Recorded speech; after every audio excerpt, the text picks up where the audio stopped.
Hello, everyone, and welcome to Chapter 8, which is about designing pay levels, mix, and pay structures. So, really interesting topic as we move kind of towards the end of Part 3 of our compensation analysis.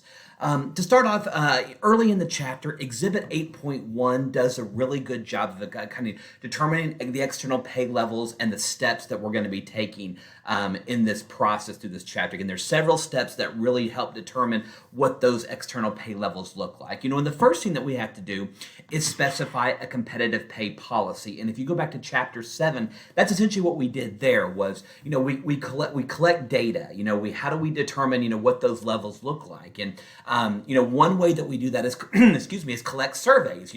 We collect data about external pay, then we adjust our pay based on that data we get. So going back to what we learned in chapter 7, are we going to have a high, a middle, or a low, lag, lead, middle policy, so to speak. But once we collect these surveys and we collect data about what our external competitors are doing, then we can adjust our pay. Because if we determine that we want to be at least at where everybody else is, but we determine that everybody else pays more than we do, we need to adjust our pay. So specifying that competitive pay policy is a good first step. And then once we do that, we move in kind of to the second step, which is selecting that relevant market.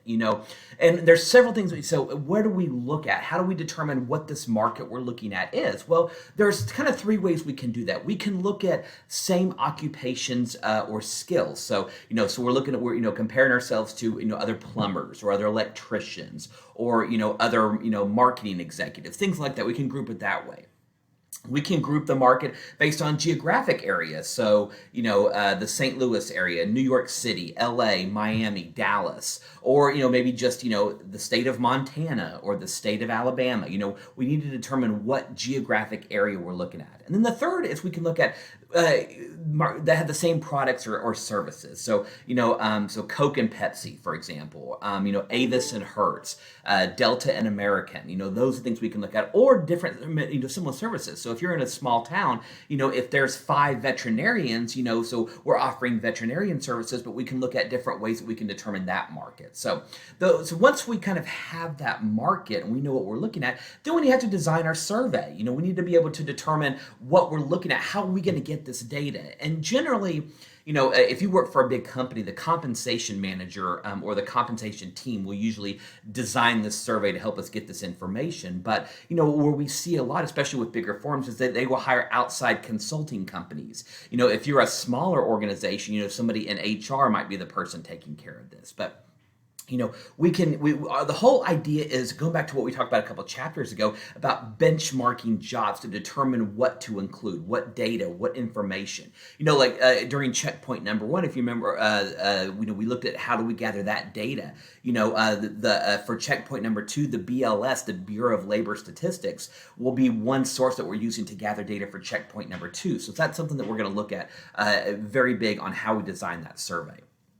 So once we've done that, now we got our data, now we have to interpret our results. And the way that we do it, how do we determine what it is? We make what we call a market line. And your book talks very closely about a market line, which is just basically it's done on a graph, like on a graph. It's a line that kind of tends to go up or down or can be all over the place. But the market line summarizes the distribution of going rates paid by competitors in the market. So it'll give us a good idea of, depending on which job it is, where are our competitors paying? Are they paying below market, at market, or above market? So this line really tells us where we are at and what we're looking at based on our competitors. And of course, different jobs can have different market lines because, again, you wouldn't expect, if you work for a manufacturing company, you might be ahead of the game in paying, press printers, but you might be below market and paying custodians. So this market line will kind of tell us what we're looking at overall as a whole. And once we have that, we can kind of create what we call another line, which is what we call a pay policy line. So the market line, tells us the going rates paid by competitors. The pay policy line determines, based on that market line, are we above, below, or at? And that tells us what our policy should be. If all of our competitors, based on these lines, are showing us that they're all above market, it probably wouldn't do us any good to be below market because we're going to lose out on market share and who we can attract for employees. So the market line and the pay policy line are very important for us to know what we're looking at with this data. And so we have this data. Now we need to be able to kind of make sense of it. And there's really two ways that we can make sense of it. Is to create what you've probably heard of more in either in your job or in what you've seen in like your HR classes about grades and ranges, salary grades and salary ranges. This is your old stereotypical, the minimum, the midpoint, and the maximum for a job. So if we're looking at an accountant 1, for example, the midpoint might be 35,000, the midpoint might be 50,000, and the max might be 100,000. These ranges and grades give us kind of broad areas, and we compare those to other jobs to determine how do we determine where we're going to pay individuals.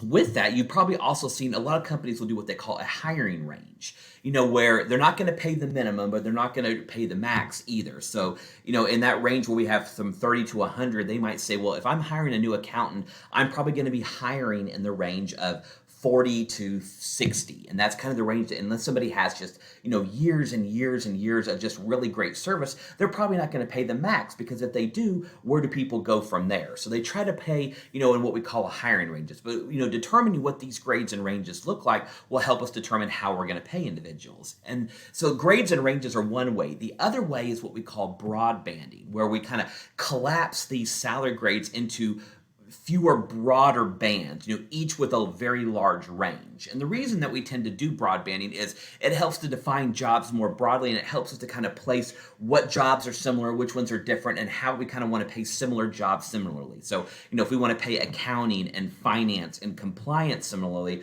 whereas like advertising and marketing and sales can be kind of in a different band because they're two completely separate jobs. The idea of banding is to take these, ranges and have a fewer broader ones as opposed to each individual one. So grades and ranges and broad banding are two really important topics to know. Again, we'll talk about these a lot more later in the semester. But again, for as we kind of end up this chapter, those are the two main points that I want you to know. So, and as we end here, chapter 8, again, we're ending kind of part 3 of our determining external competitiveness. So starting with chapter 9, we're going to move into a new part, which we're going to call retaining individuals. We're going to start looking at more individual pay, and how do we pay specific people based on what they're worth to the organization. So again, ending part 3 and moving into part 4 with chapter 9. So thank you, everyone, and if you have any questions about chapter 8, please let me know.